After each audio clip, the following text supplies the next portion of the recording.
Democrat Doug Jones defeats Republican Roy Moore in Alabama Senate race. Democrat Doug Jones has won the Alabama Senate special election, according to the Associated Press.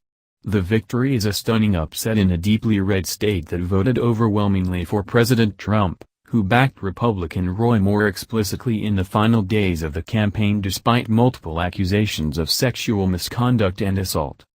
The win by Jones is sure to send shockwaves through Washington. The special election to replace Attorney General Jeff Sessions was upended last month as multiple women came forward to say Moore had pursued them romantically as teenagers when he was in his 30s. Some alleged he had sexually assaulted them, including one woman who said he had initiated sexual contact with her when she was just 14. Moore has denied the accusations. The unfolding controversy made what should have been a safe GOP race anything but. It's the first Democratic Senate victory in the state in 25 years. President Trump had come to Moore's defense, casting doubt on the women's allegations, much like he has with the multiple women who accuse him of sexual assault. While Trump didn't campaign with Moore, the president did hold a rally just across the border from Alabama in Pensacola, Florida, on Friday evening and recorded a robocall on his behalf, urging voters to choose Moore because he will support his agenda in the Senate.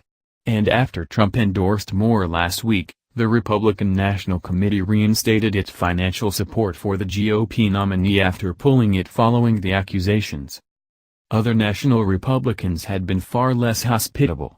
Senate Majority Leader Mitch McConnell said he believes Moore's accusers and called on him to step aside, though he has softened his stance in recent weeks by saying the choice is up to Alabama voters.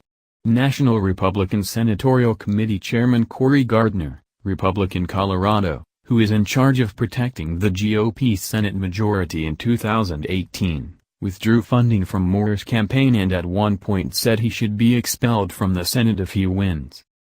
Even the state's senior GOP senator, Richard Shelby, had admitted he didn't vote for Moore, saying the Republican Party can do better and revealing he had instead written in another candidate.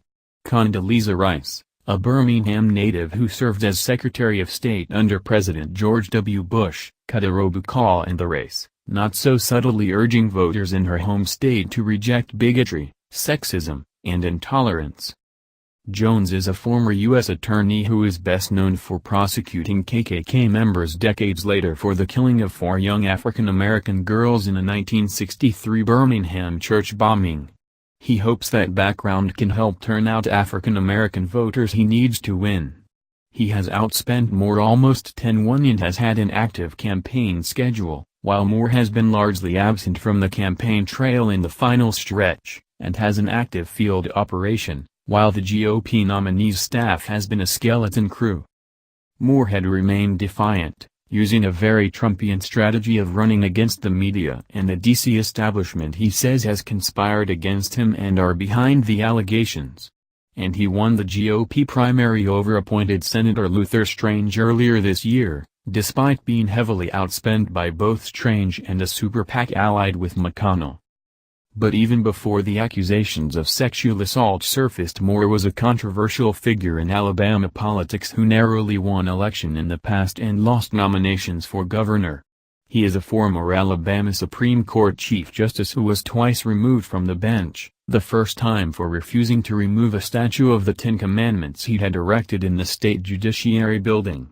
Later, he was re-elected to the court, but then suspended after he directed state judges to ignore the U.S. Supreme Court's 2015 ruling that legalized same-sex marriage.